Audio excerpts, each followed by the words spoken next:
Shalom, Bapak Ibu Saudara sekalian. Shalom. Shalom. Mari pada pagi hari ini kita siapkan hati kita. Kita akan menyembah Tuhan. Kita akan menaikkan puji-pujian kita. Saya teringat kisah seorang wanita berdosa. Kisahnya di Lukas. Wanita itu sungguh terkenal berdosa di sana. Waktu itu seorang Farisi mengundang Tuhan Yesus datang untuk makan. Dan wanita itu mendengar. Wanita itu datang kepada Tuhan. Dia membawa minyak buli-buli dan membasuh kaki Tuhan Yesus. Pagi hari ini saya mengajak Bapak Ibu Saudara sekalian, mari datang kepada Tuhan dengan hati kita, dengan hidup kita. Kita memuji dan memuliakan nama Tuhan. Seperti wanita yang berdosa itu, dia menangis di kaki Tuhan Yesus. Dia membasuh kaki Tuhan Yesus dengan rambutnya, dengan minyak wangi. Mari kita siapkan hati kita untuk memuji dan memuliakan nama Tuhan. Haleluya Tuhan.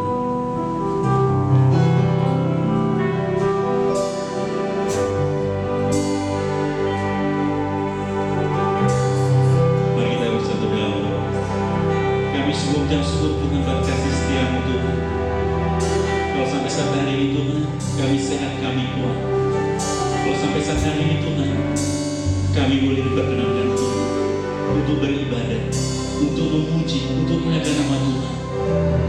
Walaupun saat ini Tuhan, kami masih dalam suasana yang berjauhan satu dengan yang lain Tuhan, tapi kami percaya kuasa-Mu yang menyatukan setiap kami, kuasa-Mu yang selalu menyatukan setiap kami anak anak-Mu Tuhan. Terima kasih Tuhan, terima kasih Yesus. Hanya Engkau yang layak kami tinggikan, hanya Engkau yang layak kami semua.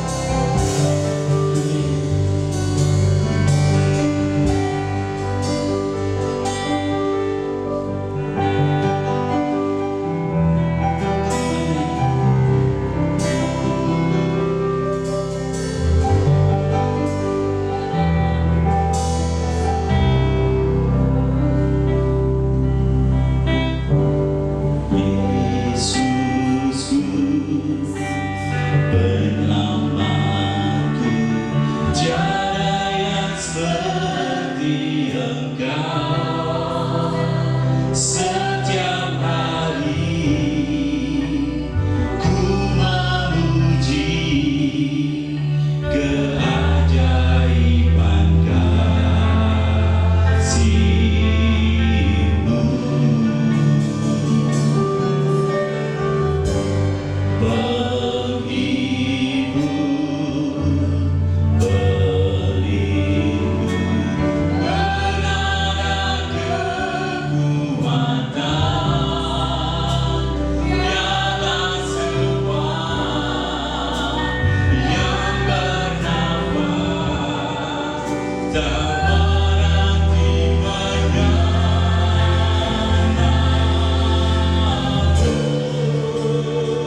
surga, pagi hari ini kami merayakan kebesaran-Mu, kebesaran anugerah-Mu, kebesaran kasih setia-Mu bagi kami semua, bagi bangsa-bangsa, bagi bangsa Indonesia, bagi gereja Tuhan, bagi keluarga-keluarga. Engkaulah yang terbesar, tidak ada Allah lain yang seperti Engkau ya Tuhan. Engkau maha besar, kuasa-Mu mengatasi apapun juga. Engkau berkuasa atas alam semesta. Engkau berkuasa atas bangsa-bangsa, atas bangsa Indonesia. Engkau yang berdaulat, Engkau yang ambil alih, Engkau yang pegang kendali ya Tuhan. Engkau hadir di tengah-tengah umat-umat-Mu pagi hari ini, di tengah-tengah keluarga-keluarga. Engkau melawat setiap kami semua, yang sakit disembuhkan, yang lemah dikuatkan, yang tidak berpengharapan dibangkitkan beroleh pengharapan, yang dalam ketakutan, yang dalam kecemasan dipulihkan pagi hari ini. Terima kasih Tuhan, hadirat-Mu membawa perubahan, hadirat-Mu mendatangkan sukacita, mendatangkan kekuatan bagi setiap orang yang percaya, yang sungguh-sungguh mencari wajah Tuhan pagi hari ini Tuhan. Terima kasih Tuhan Yesus, Engkau memberkati bangsa kami Indonesia, Engkau memberkati perekonomian bangsa kami, Engkau memberkati bangsa kami dengan kesehatan, dengan keluputan dari penyakit sampar. Engkau yang melindungi, Engkau yang membebaskan, Engkau melepaskan kami semua. Terima kasih Tuhan, berkati perekonomian bangsa kami tidak mengalami kebangkrutan. Roda perekonomian bangsa kami terus bergulir, terus berputar oleh anugerah Tuhan. Berkati kota kami Tangerang, berkati provinsi Banten Tuhan, berkati gereja-Mu di Bejadi Serpong, berkati gereja-gereja yang ada di sekitar kami juga Tuhan. Terima kasih Tuhan, berkati umat-umat Tuhan di gereja-Mu di tempat ini Tuhan. Mulai dari anak-anak sekolah minggu, pemuda remaja, teens, semua orang-orang tua yang lanjut usia, Tuhan Yesus Engkau berkati. Engkau memberkati kami dengan daya tahan tubuh yang tetap kuat. Terima kasih Tuhan. Terima kasih ini doa dan syukur kami kepada-Mu. Di dalam nama Tuhan Yesus Kristus. Haleluya. Pagi hari ini juga Tuhan kami berkorban syukur kami di depan Tuhan. Kami ucap syukur Tuhan buat berkat-berkat-Mu melimpah atas setiap kami Tuhan, yang boleh kami nikmati sampai saat hari ini Tuhan. Tiba saatnya Tuhan kami bawa korban syukur kami di depan-Mu Tuhan. Kiranya Tuhan menguduskan, kiranya Tuhan menyucikan korban syukur kami ini Tuhan, sekiranya menjadi kehidupan baru di depan Tuhan. Terima kasih Tuhan, Tuhan berkati semua anak-anak-Mu Tuhan. Tuhan berkati pekerjaan anak-anak-Mu, Tuhan berkati usaha anak-anak-Mu Tuhan. Terima kasih Tuhan, dari dalam nama-Mu Tuhan Yesus Kristus kami sudah berdoa dan syukur. Haleluya. Amin. Mari kita berikan korban syukur kita kepada Tuhan. Bapak Ibu boleh transfer untuk sumbangan, Bapak Ibu untuk rumah. Puji kuasa, puji kuasa, dan Raja mulia. Menaklukkan siapa? Menaklukkan musuh di bawah kami.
juga musuh di bawah kaki.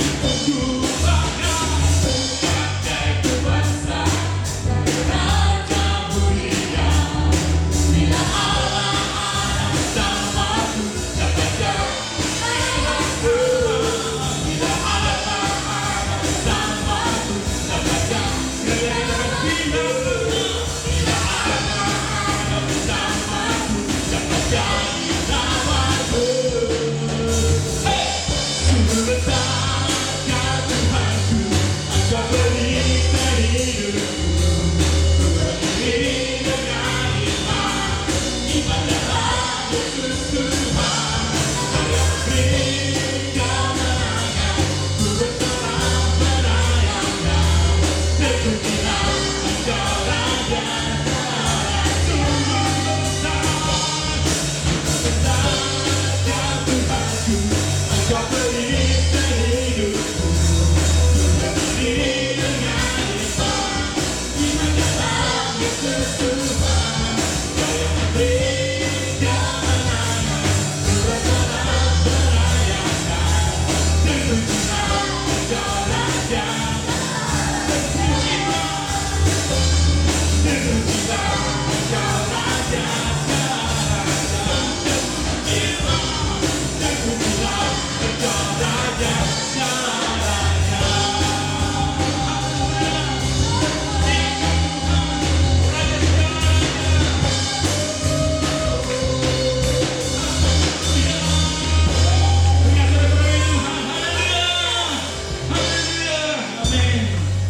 Amin. Haleluya. Bapak saudara sekalian percaya kita, amin. Haleluya. Mari kita siapkan hati kita hadapan Tuhan. Mari kita lebih lagi masuk dalam hadirat Tuhan. Haleluya.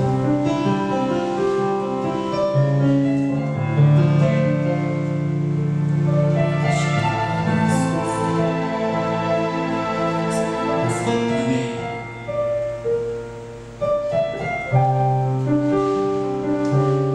Ku datang Tuhan dalam hadirat-Mu, beriaskan kekudusan.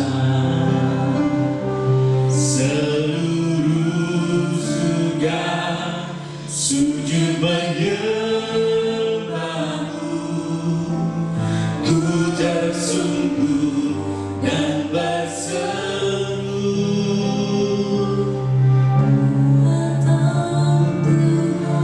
dalam hadirat-Mu Tuhan kami datang. Amin. Beriaskan kekudusan. Seluruh surga sujud menyembah-Mu. Ku tersungkur dan berseru,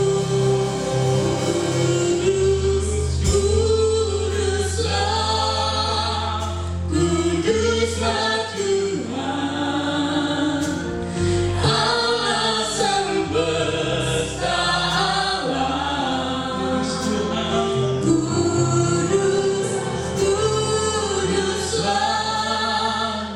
Kuduslah Tuhan, surga bumi menyembah. Kami datang dari hadapan-Mu. Amin. Yesus. Ku datang Tuhan dalam hadirat-Mu, beriaskan kekudusan. Seluruh surga sujud menyembah.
Bagi Tuhan saja ibadah pada siang hari ini.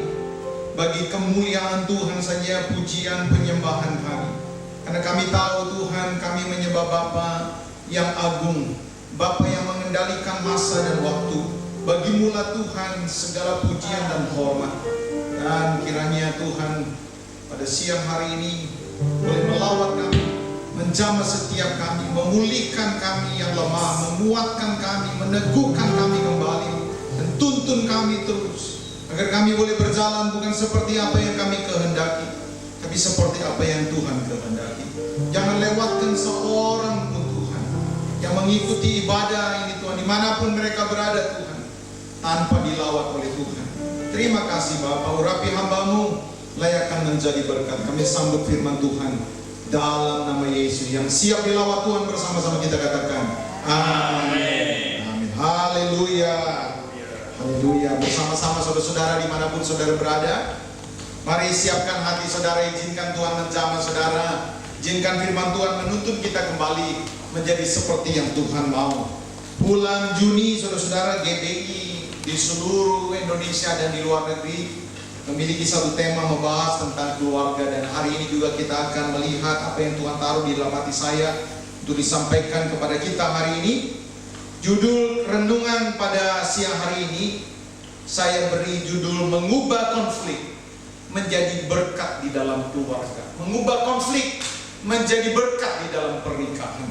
Nah, saudara-saudara, mari sebelum kita akan mendengarkan lebih jauh apa yang kita akan dengar pada siang hari ini, mari bersama-sama kita buka Alkitab kita di dalam Efesus pasal yang keempat. Mari bersama-sama kita akan lihat Efesus 4 mulai dari ayat yang ke-25 sampai dengan ayat yang ke-32. Demikian firman Tuhan, karena itu buanglah dusta dan berkatalah benar seorang kepada yang lain, karena kita adalah sesama anggota. Apabila kamu menjadi marah, janganlah kamu berbuat dosa. Janganlah matahari terbenam sebelum padam amarahmu, dan janganlah beri kesempatan kepada iblis. Orang yang mencuri, janganlah ia mencuri lagi, tetapi baiklah ia bekerja keras dan melakukan pekerjaan yang baik dengan tangannya sendiri, supaya ia dapat membagikan sesuatu kepada orang yang berkekurangan. Janganlah ada perkataan kotor keluar dari mulutmu, tetapi pakailah perkataan yang baik untuk membangun di mana perlu, supaya mereka yang mendengarnya beroleh kasih karunia. Dan janganlah kamu mendukakan Roh Kudus Allah yang telah memeteraikan kamu menjelang hari penyelamatan. Segala kepahitan, kegeraman, kemarahan, pertikaian, dan fitnah hendaklah dibuang dari antara kamu. Demikian pula segala kejahatan. Tetapi hendaklah kamu ramah seorang terhadap yang lain, penuh kasih mesra dan saling mengampuni, sebagaimana Allah di dalam Kristus telah mengampuni kamu. Ya, saudara-saudara, berdasarkan ayat-ayat yang baru saja kita baca, apa yang Tuhan mau sampaikan kepada kita semua pada siang hari ini berkaitan dengan tema mengubah konflik menjadi berkat di dalam keluarga, mengubah konflik menjadi berkat di dalam pernikahan. Saudara-saudara, selama kita hidup, saudara akan berhadapan dengan pergumulan-pergumulan. Saudara mau hidup dimanapun ada pergumulan. Pergumulan tidak kenal siapapun orangnya. Ya, anak kecil sampai orang yang tua akan mengalami pergumulan hidup. Kenapa, saudara-saudara? Karena dosa. Sejak manusia jatuh di dalam dosa, kita tahu maka pergumulan, kesulitan, penderitaan sebagai bentuk hukuman Allah atas orang-orang yang tidak taat. Maka dunia menghadapi masalah, dunia menghadapi kesulitan. Saudara dan saya menghadapi kesulitan. Bahkan di dalam 2 Korintus pasal yang kelima, Rasul Paulus juga menegaskan. Saya mau bacakan buat saudara-saudara apa yang dikatakan oleh Paulus kepada jemaat Korintus di dalam 2 Korintus 5 ayat yang kedua, dikatakan, selama kita di dalam kemah ini kita mengeluh karena kita rindu mengenakan tempat kediaman surgawi di atas tempat kediaman yang sekarang ini. Ayat 4, sebab selama masih diam di dalam kemah ini, maksudnya kita masih hidup, kita mengeluh oleh beratnya tekanan karena kita mau mengenakan pakaian yang baru itu tanpa menanggalkan yang lama, supaya yang fana itu ditelan oleh hidup. Ya, saudara-saudara, artinya setiap kita akan berhadapan dengan kesulitan. Nah, saudara-saudara, jika saudara, lihatnya, sanggup untuk menang atas kesulitan hidup saudara, maka konflik tidak akan terjadi. Tapi sebaliknya, kalau saudara tidak sanggup menghadapi pergumulan, kesulitan yang sedang terjadi, konflik akan terjadi. Nah, saudara-saudara, ketika konflik terjadi, pertanyaannya, saudara-saudara, saudara menang atau enggak? Sebab kalau tidak menang, maka saudara-saudara luka, kekecewaan, frustrasi bisa membuat kehancuran di dalam keluarga. Kalau saudara update, orang yang suka baca ya, maka saudara akan menemukan satu data. Saya tidak tahu, kurang lebih seminggu yang lalu lah, ya, PBB mengeluarkan satu data bahwa semasa COVID-19 ini yang mewabah di seluruh dunia, angka perceraian di seluruh dunia itu naik. Angka perceraian di seluruh dunia naik. Kenapa saudara-saudara? Itu artinya saudara-saudara di dalam sebuah keluarga ya ada konflik-konflik yang akhirnya tidak bisa diselesaikan, sehingga terjadi luka, terjadi kekecewaan, terjadi frustrasi, dan untuk menyelesaikannya kadang-kadang orang tidak berpikir panjang dan akhirnya memutuskan untuk menyelesaikan pernikahan. Tapi juga saudara-saudara, sesuai dengan khotbah pada siang hari ini, kalau saudara, ya Bapak Ibu, saudara-saudara, siapapun saudara yang sedang ikut beribadah lewat live streaming ini, kalau saudara menghadapi konflik lalu saudara bisa menang mengatasinya, saudara dengar ya, justru saudara akan mendapatkan kemurahan Tuhan di balik kemenangan atas konflik. Kalau kita mau simpulkan secara sederhana, ya saudara-saudara, konflik itu kira-kira seperti ini. Ketidaksetujuan atau tidak ditemukannya kesepakatan antara dua pribadi atau lebih yang bertentangan di dalam memandang situasi atau penyelesaian pergumulan. Karena apa? Karena keterbatasan, karena cara pandang yang berbeda, latar belakang dan kemampuan yang berbeda. Sekali lagi saudara-saudara, ketidaksetujuan atau tidak ditemukannya kesepakatan di dalam dua pribadi atau lebih di dalam menyelesaikan berbagai-bagai kesulitan karena keterbatasan cara pandang, latar belakang, kemampuan, itu yang disebut konflik. Ya kalau sepakat, ya tidak konflik. Dia akan sepakat. Ada pergumulan, yang satu menyelesaikannya dengan cara A, ternyata partnernya juga A, dia tidak akan konflik, saudara-saudara. Tapi kenyataannya di dalam hidup konflik terjadi. Nah sayangnya saudara-saudara, begitu banyak orang, tidak sedikit orang-orang percaya, mereka tidak bisa memenangkan konflik mereka. Mereka sembunyikan. Ketika kita berjumpa dengan orang-orang seperti ini, kelihatannya baik-baik saja, tapi ternyata mereka berada di dalam pergumulan, rasa frustrasi, luka-luka batin. Nah saudara-saudara, sebelum kita lebih jauh, saya ingin saudara-saudara mengerti apa penyebab konflik ketidaksepakatan, bersetujuan di antara dua pribadi atau lebih. Saudara-saudara, saya tidak akan membahas ini lebih panjang karena fokusnya kita bukan di sini. Tetapi saudara perlu mengerti, inilah penyebab-penyebab konflik di dalam sebuah keluarga atau di dalam sebuah pernikahan. Misalnya karena perbedaan karakter. Saya dominan intim, istri saya cermat, stabil. Itu karakter yang sangat berbeda. Nah, orang-orang yang punya karakter berbeda, cara menyelesaikannya juga bisa beda. Nah, karena cara penyelesaiannya beda, beberapa di antara kita menganggap bahwa cara kamu yang salah, cara saya yang benar. Nah, saudara-saudara, ini bisa menimbulkan apa? Bisa menimbulkan konflik. Apalagi saudara-saudara, perbedaan bahasa kasih. Beberapa orang merasa dikasih kalau dia itu dengar kata-kata yang baik. Dia dengar kata-kata cinta, dia dengar kata-kata sayang. Tapi buat beberapa orang enggak. Saya tidak perlu kata-kata, saya perlu hadiah. Beberapa orang bahasa kasihnya, saya perlu waktu kamu. Beberapa orang bahasa kasihnya oleh karena sentuhan-sentuhan. Nah, ketika bahasa kasih ini tidak didapatkan, orang bisa akhirnya konflik. Apalagi saudara-saudara, perbedaan pohon keluarga. Saya Ambon Manado, istri saya Jawa Tulen. Masing-masing mereka punya pendidikan, punya adat, punya peraturan rumah tangga di dalam keturunannya, ya sendiri-sendiri. Ketika akhirnya terjadi kesulitan pergumulan, ternyata saudara-saudara, kita bisa saja punya cara-cara yang berbeda di dalam menyelesaikannya. Saya ingat saudara-saudara, waktu saya menanti anak 7 tahun, lalu anak itu akhirnya datang juga.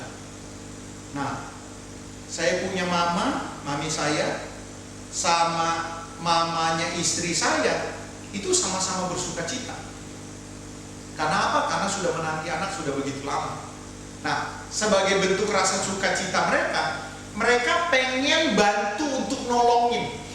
Misalnya ya ngerawatin gitu. Ternyata saudara-saudara, cara gendong beda, cara bikin bubur beda, cara nyembuhin kalau anak saya panas itu ternyata beda.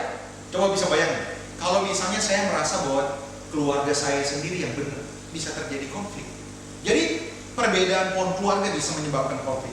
Lalu apalagi? Perbedaan paham, perbedaan persepsi, perbedaan interpretasi. Nah, kalau misalnya istri kita berkata seperti ini menurut pemahamannya dia, menurut persepsinya dia, lalu suaminya beda lagi atau anaknya beda, bisa menimbulkan satu kesalahpahaman. Apalagi saudara-saudara, konflik bisa terjadi karena tugas dan tanggung jawab yang tidak dirumuskan dengan jelas. Lah, siapa yang memang ini tugas aku? Coba. Ya seharusnya kamu tahu dong. Sekali-sekali kayak kamu yang kunci gerbang, sekali-sekali kayak kamu yang mandiin anjing, misalnya kalau ada anjing di rumah. Kadang-kadang orang tidak mau melakukannya, sehingga konflik. Kenapa konflik? Karena memang tidak dirumuskan secara jelas. Tugas ini siapa, kapan aja bisa terjadi konflik. Atau saudara-saudara yang jelas-jelas, misalnya ada dosa-dosa yang disembunyikan. Wow, ini akan meledak satu hari. Nah, saudara-saudara, inilah yang bisa menyebabkan konflik di dalam sebuah keluarga. Nah, saya masuk lebih dalam, Bapak Ibu saudara-saudara, sesuai dengan firman Tuhan pada siang hari ini. Judulnya kan tadi dikatakan mengubah konflik menjadi berkat dalam pernikahan atau di dalam keluarga. Seharusnya kita menjadi orang-orang yang memperoleh berkat terus. Kenapa saudara-saudara? Karena kita akan berhadapan dengan kesulitan-kesulitan hidup terus. Apalagi sekarang, Bapak Ibu saudara-saudara. Saya tidak punya kesempatan untuk ngomongin soal pandemi ini. Tetapi kalau misalnya disisip-sisip, ya boleh saudara-saudara. Pandemi ini saudara-saudara, ini merupakan bukan sesuatu hal yang sepele. Ini mendunia saudara-saudara. Hampir 5 juta orang positif. Mungkin akan lebih lagi kalau misalnya orang terdeteksi. Triliunan dolar saudara-saudara di seluruh dunia keluar untuk menyelesaikan masalah ini dan belum selesai. Ribuan, ratusan ribu perusahaan di seluruh dunia. Jutaan orang telah kehilangan pekerjaan. Dan akhirnya konflik terjadi. Kesusahan, kesulitan melanda dunia ini. Kalau saudara tidak betul-betul peka bahwa Tuhan izinkan ini untuk membawa saudara menjadi seperti yang Tuhan mau, mendapatkan kemurahan dan kasih Tuhan di depannya, maka saudara-saudara akan mendapati konflik yang terjadi masa-masa ini akan membuat kita terpuruk. Kita tidak akan bisa menjadi terang dan garam kalau keluarga kita tidak menang atas konflik. Nah saudara-saudara, bagaimana kita bisa menang atas konflik?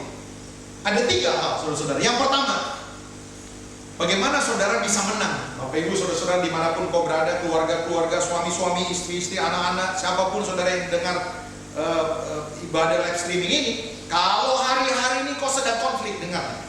Yang pertama yang saudara harus miliki, bagaimana kita bisa betul-betul menang atas konflik dan meraih berkat di ujungnya. Yang pertama, milikilah keinginan yang sungguh-sungguh untuk pulih.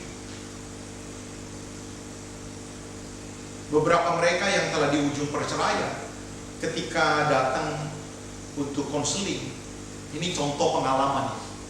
Ada dua orang suami istri datang. Ketika saya mulai ukur-ukur pertikaian konflik mereka sepertinya sudah di ujung tanduk, saudara-saudara. Lalu ketika saya mulai memberikan konseling kepada mereka dan memberikan PR-PR kepada mereka, ternyata PR-PR yang diberikan mereka tidak betul-betul sungguh-sungguh mau melakukannya. Dan akhirnya saudara-saudara, orang yang seperti ini sudah dapat ditebak, ujungnya perceraian. Kenapa? Karena memang tidak betul-betul sungguh-sungguh untuk pulih. Perkataan Yesus setiap kali dia melakukan mujizat, apa yang dikatakan?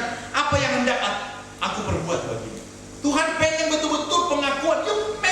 You memang butuh kesembuhan enggak? Dikatakan barang siapa haus, hendaklah ia datang dan minum. Orang-orang yang betul butuh. Beberapa orang, beberapa keluarga, beberapa suami, beberapa istri. Mereka mengatakan Susah lah Pak.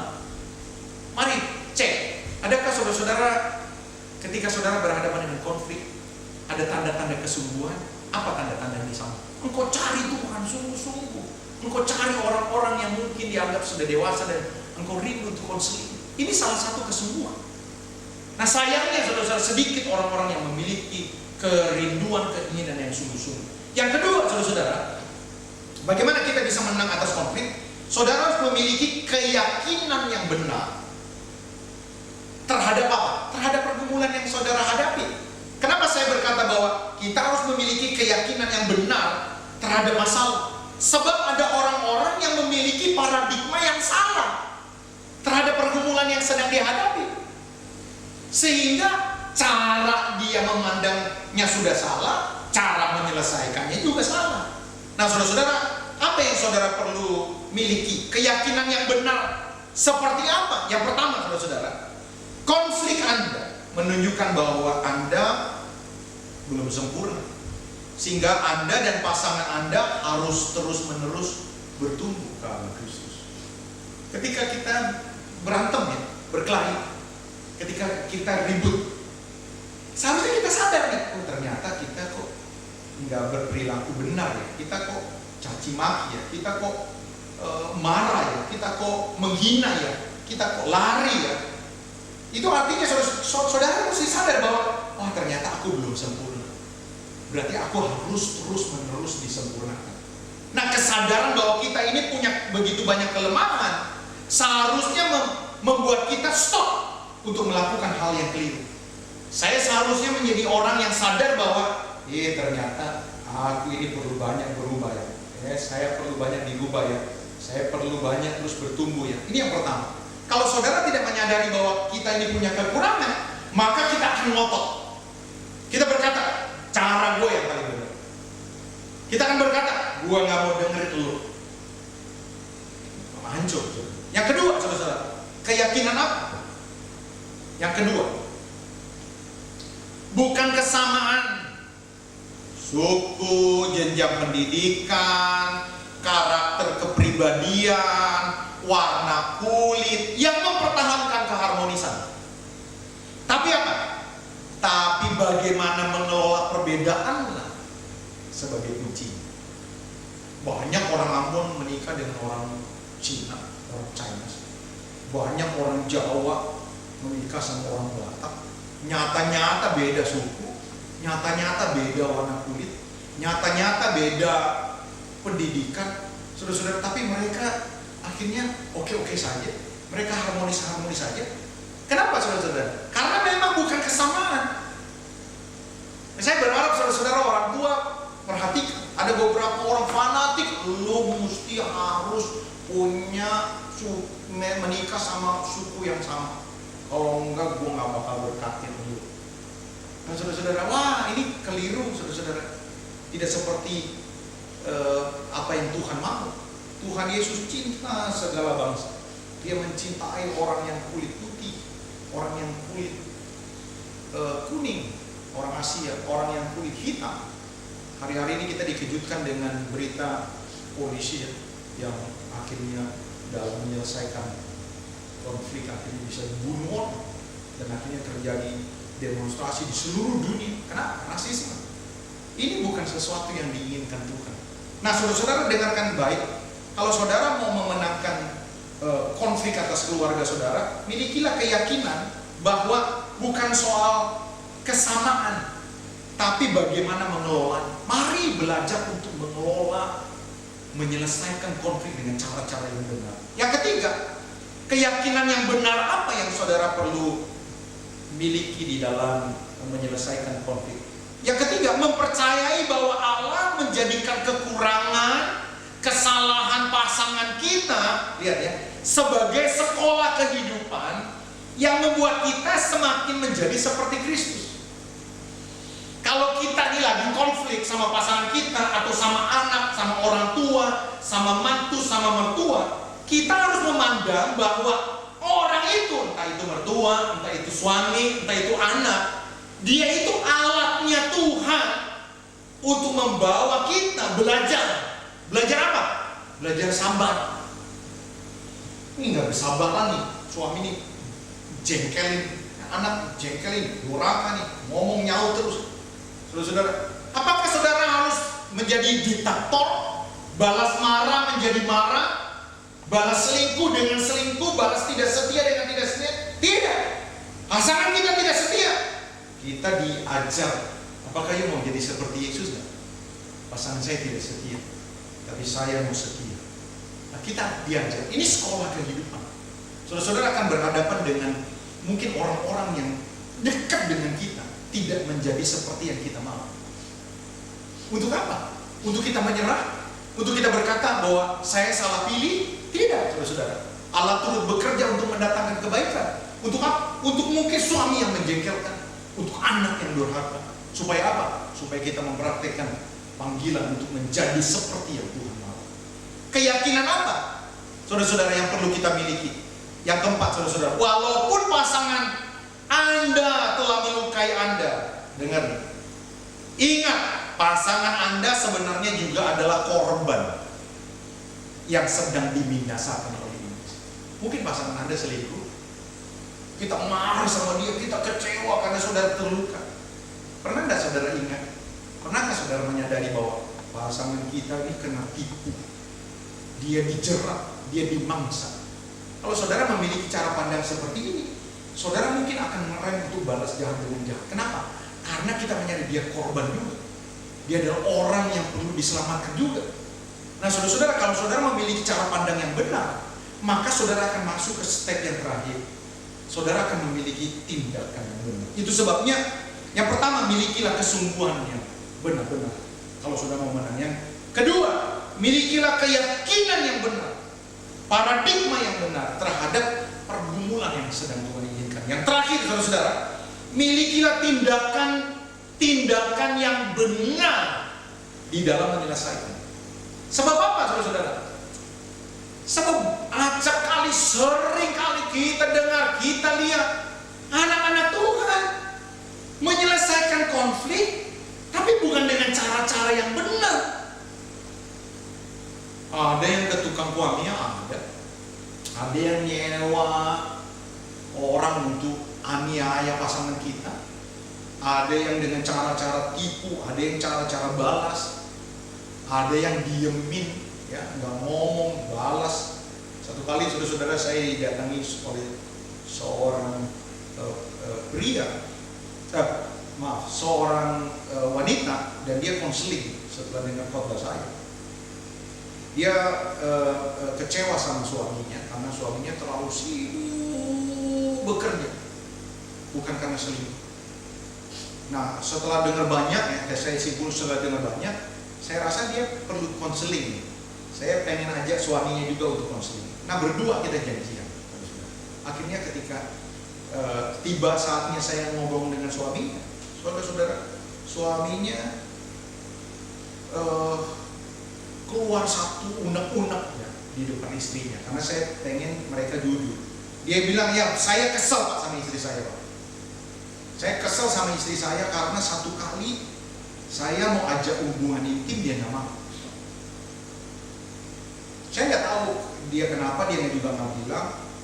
Nah, karena saya kesel, saya balas dia. Saya mau tunjukin bahwa saya tidak mau,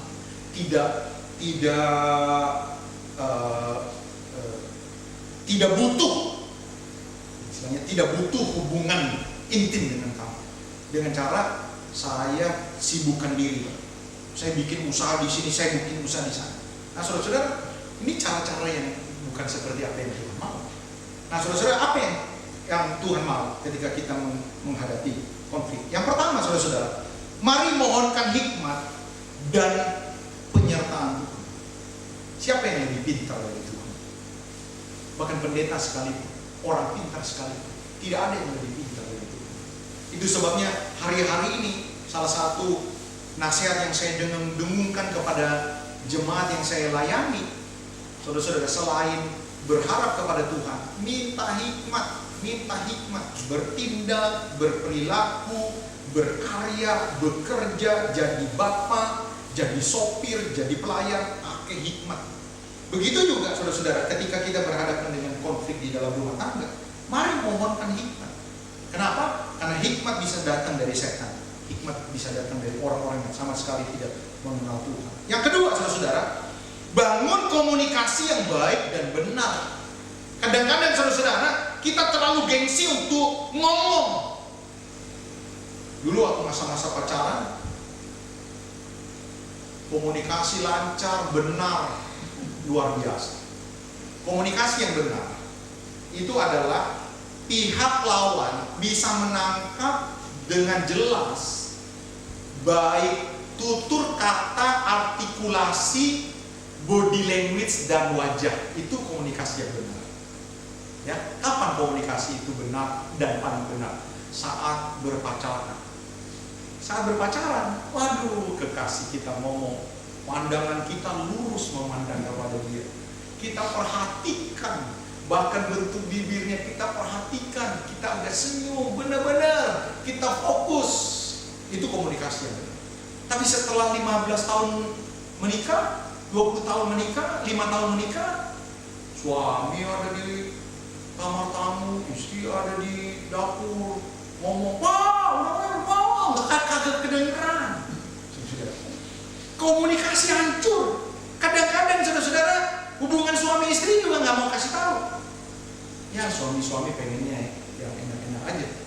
Setelah hubungan intim mungkin saudara-saudara udah diam, dia tidur, tapi dia tidak tahu. Istrinya ngumpet, tapi dia juga tidak mau kasih tahu. Hubungan rusak, saudara-saudara. Berapa banyak pertikaian tidak bisa diselesaikan karena apa? Komunikasi tidak baik, komunikasi tidak benar. Itu sebabnya saya challenge kepada saudara-saudara, mari belajar untuk mendengar. Kalau pasangan kita sedang ngomong, bahkan ngomongnya mungkin berapi-api, saking emosinya, ya udah belajar kita untuk mengambil bagian kita, ya dengar dulu lah. Kenapa? Karena itu modal untuk kita berkomunikasi dengan baik. Tentunya harus saling seperti itu. Apalagi? Yang ketiga, mari jujur. Sakit bilang sakit. Sakitnya banget, bilang sakitnya banyak. Sakitnya sedang, jangan bilang sakit banget. Apalagi sakitnya sedikit, jangan bilang sakit banget. Putih bilang putih, hitam bilang hitam. Kalau kita menutupi kebenaran, kita dusta, lalu kita tutupi lagi, saudara-saudara, tidak akan bisa menyelesaikan. Tidak ada satu konflik yang bisa diselesaikan dengan ketidakjujuran. Tuhan ingin kita jujur. Ya saudara-saudara, mari praktekkan. Kejujuran itu membuat kita terbuka. Kita saling mengenal pasangan kita, kita mengenal anak-anak kita. Berapa banyak saudara-saudara jujur? Kayak anak-anak muda, berapa banyak engkau jujur terhadap orang tua? Mungkin kau takut, kayak orang tua dengar. Berapa banyak engkau mau jujur? Kadang-kadang engkau tidak mau mendengarkan suara. Mari saling mendengarkan. Dan ini membawa kita sedikit lebih dekat kepada kemenangan. Yang keempat, bersedia dengan tulus untuk minta maaf dan memaafkan. Ini perkara mudah untuk diomongin, tapi tidak akan pernah mudah untuk dipraktekkan. Tapi apakah karena tidak mudah, saudara tidak akan melakukannya? Tidak. Puluhan ayat, saudara-saudara, mungkin lebih, berkata, mari saling mengampuni karena kamu sudah diampuni. Saudara-saudara, kita berkata, kenapa banyak orang tidak pulih-pulih? Karena tidak saling mengampuni. Saudara-saudara dengar, mengampuni itu berkaitan kepada saudara, bukan lawan yang akan diampuni. Kalau saudara tidak mengampuni, saudara-saudara, itu penyakit pergumulan masih ada. Ada beberapa orang mungkin pernah menyakiti saudara. Saudara akhirnya simpen kepahitan, tidak mau mengampuni. Orang yang menyakitin saudara mungkin udah lupa, saudara masih ingat terus. Orang yang menyakiti saudara mungkin sudah mengalami pemulihan, sudah lama, sudah dilawat Tuhan, atau bahkan ada yang sudah meninggal. Kok masih simpen kepahitan terus? Berapa banyak di antara kita tidak melihat kemenangan karena kita sulit mengampuni. Yang kelima, saudara-saudara, kalau perlu, mari rendah hati, minta mentor. Saudara-saudara, kita punya banyak kelemahan. Kita tidak punya banyak pengetahuan kita terbatas. Pengalaman kita terbatas. Itu sebabnya saudara-saudara, mari rendahkanlah hatimu. Mari pilihlah tempat memimpin kelompok saudara yang saudara anggap mungkin lebih dewasa, mintakan pendampingan, tanyakan kepada mereka. Mari rendah hatilah. Supaya apa? Supaya ketika saudara mulai sharing, mungkin ada pencerahan-pencerahan yang tanpa saudara sadari, saudara dituntun untuk menemukan cara penyelesaian yang benar. Mari rendahkan hatimu. Lalu saudara-saudara, yang terakhir, bangun komitmen untuk bersama-sama mengelola. Jangan berkata, dia dulu dong Pak, dia dulu, pokoknya kalau dia kagak, gue kagak. Enggak, saudara-saudara. Alkitab banyak berkata, hendaklah kamu saling memberi hormat, saling mengampuni, saling membantu, saling bertolong-tolongan. Artinya apa? Jangan tunggu suami, enggak usah tunggu. Mari mulailah dari saudara. Jangan tunggu istri, mari mulailah dari saudara. Jangan tunggu orang tua, jangan tunggu anak, jangan tunggu mertua. Mari saling. Mari menyadari hal ini. Kenapa? Karena kita tidak bisa menyelesaikannya sendiri. Nah, saudara-saudara, kalau ini saudara lakukan, maka saudara akan memenangkan konflik. Kalau saudara udah menang, berkatnya nih, saudara akan turun damai sejahtera. Benar nggak, saudara?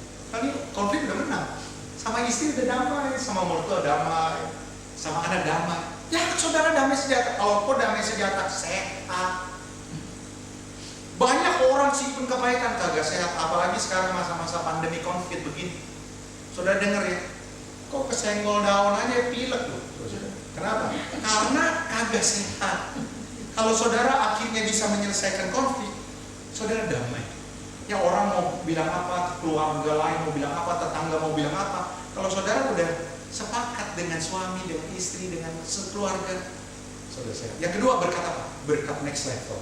Ketika saudara tidak balas jahat dengan jahat, tapi mengampuni, saudara tuh next level, satu tingkat lebih tinggi ke arah Yesus.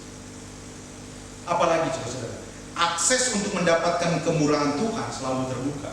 Kenapa? Karena saudara nurut. Saudara tidak balas jahat dengan jahat. Kalau saudara tidak balas jahat dengan jahat, itu akses ke Tuhannya tuh terbuka. Coba bayang, kok balas jahat, sama jahat juga. Ya, doa kita terhalang. Dan yang terakhir, keintiman dan kasih itu semakin kuat. Orang yang konflik lalu damai biasanya lebih lengket. Suami istri habis konflik lalu damai lagi, wah biasanya lebih lengket. Anak-anak dengan orang tua, mertua dengan mantu. Saya berharap saudara-saudara dimanapun saudara-saudara berada, jangan biarkan kesulitan akibat pandemi konflik ini yang akhirnya membuat konflik, lalu saudara tidak punya cara dan jalan bagaimana menyelesaikannya. Kalau saudara menyelesaikan konflik ini dengan cara Tuhan, maka di ujungnya saudara akan melihat kebaikan Tuhan dinyatakan dalam hidup saudara. Haleluya, amin. Berapa banyak di antara saudara yang mengerti firman Tuhan pada siang hari ini, lalu saudara berkata, ya Tuhan benar, saya hari-hari ini sedang bergumul Tuhan, saya sedang tidak ngomongan sama suami, saya tidak ngomongan sama istri, saya tidak ngomong sama anak saya benci sama mertua saya benci sama mantu saya. Tapi saya dengar firman Tuhan, kayaknya Tuhan berbicara kepada saya. Kalau engkau orang ini itu, taruh tangan saudara di dada dan izinkan Tuhan jamah saudara. Supaya apa? Supaya engkau menang atas konflik yang terjadi. Kalau engkau menang, responmu benar, maka dengar, engkau akan dipelihara Tuhan, berkat Tuhan menyatakan atas keluargamu, bahkan di masa-masa sulit apapun. Mari, engkau yang ada di rumah, dimanapun engkau berada, yang lihat dan mengikuti ibadah live stream ini, engkau merasa engkau butuh Tuhan, engkau rindu Tuhan, engkau rindu diberkati, engkau rindu dipulihkan, taruh tangan saudara di dada, izinkan Tuhan menjamah saudara. Saya mau berdoa buat saudara. Bapa di sorga, hambamu berdoa saat ini Tuhan, dimanapun jemaatmu Tuhan berada, yang di rumah, mungkin yang ada di satu tempat yang mendengar dan mengikuti ibadah live streaming di tempat ini Tuhan.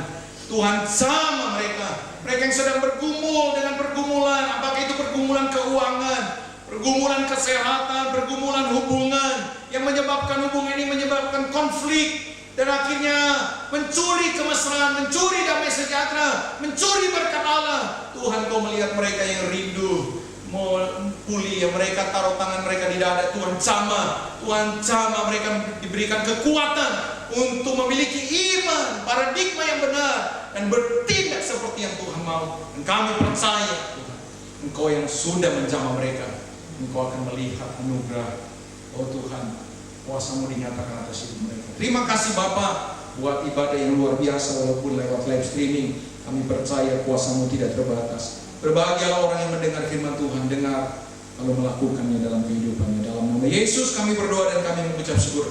Haleluya. Amin. Tuhan berkati.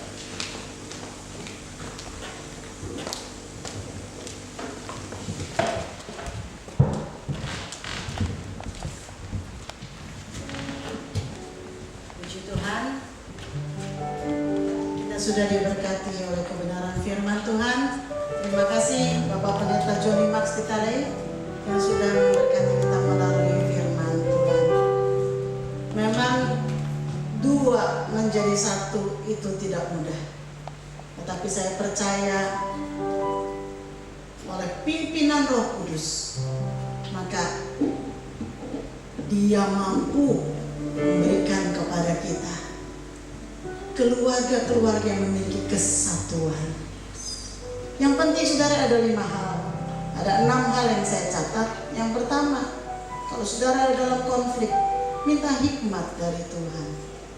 Yang kedua, bina komunikasi yang baik. Yang ketiga, bersikap jujur. Yang keempat, mau minta maaf dan mengampuni. Yang kelima, jangan malu untuk mencari mentor. Tentunya mentor yang memiliki kerohanian yang baik. Yang keenam, bangun komitmen untuk berani bersama-sama mengelola dan mulailah dari saudara dahulu. Jangan tunggu orang lain, jangan tunggu suami, jangan tunggu pasangan saudara, mulailah dari saudara sendiri. Tuhan mau keluarga-keluarga kita menjadi keluarga-keluarga yang diberkati, keluarga-keluarga yang harmonis. Buka hati saudara untuk Tuhan bekerja dalam kehidupan keluarga kita masing-masing. Saudara mau keluarga saudara menjadi berkat? Serahkan keluargamu kepada Tuhan. Amin. Nah saudara-saudara, pengumuman dalam minggu ini, saudara-saudara, setiap hari Selasa kita ada doa lewat Zoom. Mari saudara untuk join bersama di dalam doa lewat Zoom. Kita dukung bersama pekerjaan pelayanan Tuhan dengan doa. Dan saudara, jangan lupa untuk bersaat teduh setiap hari. Bulan ini adalah bulan keluarga. Setiap hari saudara akan dibekali dengan renungan-renungan harian yang membahas soal keluarga.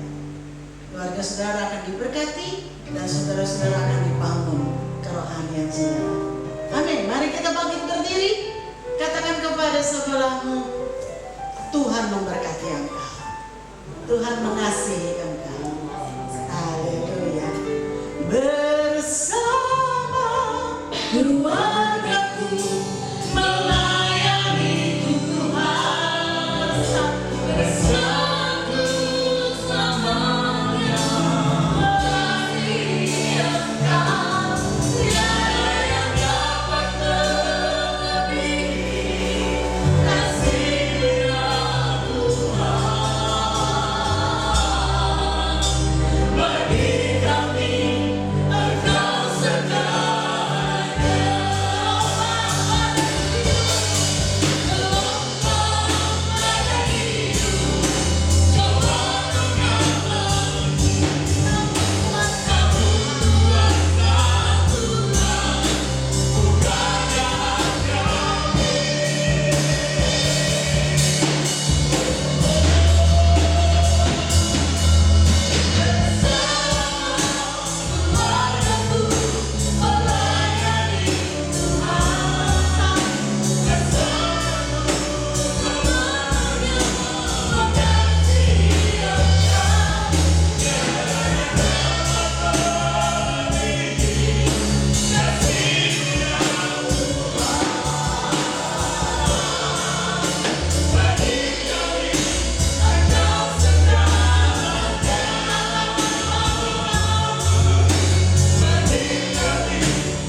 para suami istri saling berpegangan tangan dan katakan, Tuhan, kami mau bersama keluarga melayani Engkau, mengasihi Engkau, setia kepada Tuhan. Tuhan, Engkau memberkati setiap keluarga yang saat ini mengikuti ibadah ini, dimanapun berada. Tuhan, melawat setiap keluarga, berikan damai-Mu, berikan kasih-Mu, dan biar kiranya Roh Kudus memimpin setiap keluarga untuk mereka boleh melaksanakan panggilan Tuhan di dalam kehidupan mereka. Tuhan, Engkau berkati mereka. Di dalam nama Yesus kami tolak kuasa-kuasa yang mau menghancurkan keluarga. Kami hancurkan di dalam nama Yesus. Berikan kepada setiap keluarga kekuatan iman, kasih yang dari Kristus yang mengikat setiap keluarga. Di dalam nama Yesus, mereka boleh bertumbuh di dalam iman mereka. Mereka boleh bertumbuh di dalam kasih mereka, baik kepada Tuhan maupun kasih mereka di dalam keluarga mereka masing-masing. Terima kasih ya Bapak. Terima kasih biar kiranya firman-Mu yang sudah ditaburkan itu tertanam di dalam tanah hati kami yang terbaik, sehingga itu bertumbuh dan menghasilkan buah berkali-kali lipat. Berkati hamba-Mu Pak Joni Maksitale yang sudah menyampaikan kebenaran firman Tuhan. Tuhan, berkati keluarganya, berkati istri dan anaknya, berkati pelayanannya, berkati kehidupan mereka. Terpuji nama Tuhan. Berkati juga sidang jemaat yang dikembalakan di dalam masa-masa pandemi ini. Biar kiranya semua jemaat ada di dalam tuntunan Tuhan, ada di dalam pemeliharaan dan perlindungan Tuhan. Terima kasih Bapak. Hamba-Mu juga menyerahkan seluruh jemaat GBI Gading Serpong di dalam tangan pemeliharaan kasih Tuhan. Tidak ada satupun dari jemaat-Mu yang gara-gara pandemi ini menjadi jauh dari Tuhan. Tetapi biarlah kasih Tuhan yang meraih mereka, sehingga mereka Tuhan boleh semakin dekat kepadamu. Kerohanian mereka boleh semakin dibangun ya Bapa. Terima kasih ya Tuhan. Dan jauhkanlah dari segala sakit penyakit ataupun wabah yang sedang terjadi saat ini Tuhan. Engkau melindungi, memelihara. Terpuji nama Tuhan. Mari para kekasih Tuhan, arahkan hatimu, dengarkan firman Tuhan ini, katakan amin bagi berkat Tuhan. Tuhan memberkati engkau, Tuhan melindungi engkau, Tuhan menyinari engkau dengan wajahnya dan memberi engkau kasih karunia-Nya. Tuhan menghadapkan wajahnya kepadamu dan memberi engkau damai sejahtera. Kiranya anugerah berkat rahmat dari Allah Bapa, kasih setia dari Tuhan kita Yesus Kristus, serta persekutuan dari Roh Kudus kiranya senantiasa menyertai kita sekalian dan seluruh keluarga kita, mulai dari saat ini sampai Tuhan Yesus datang kembali. Di dalam nama Yesus yang diberkati Tuhan, mari kita katakan bersama, amin. Haleluya.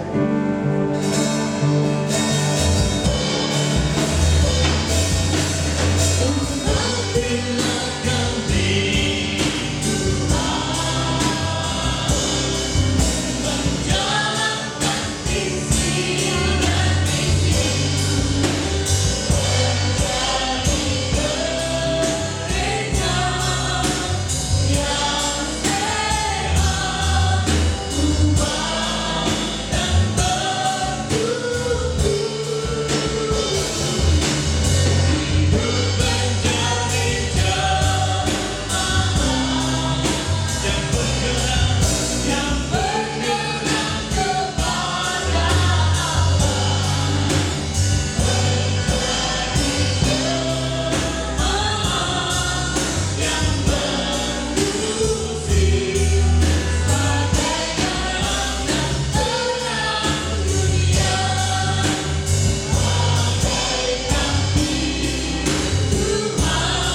Sebastian, selamat hari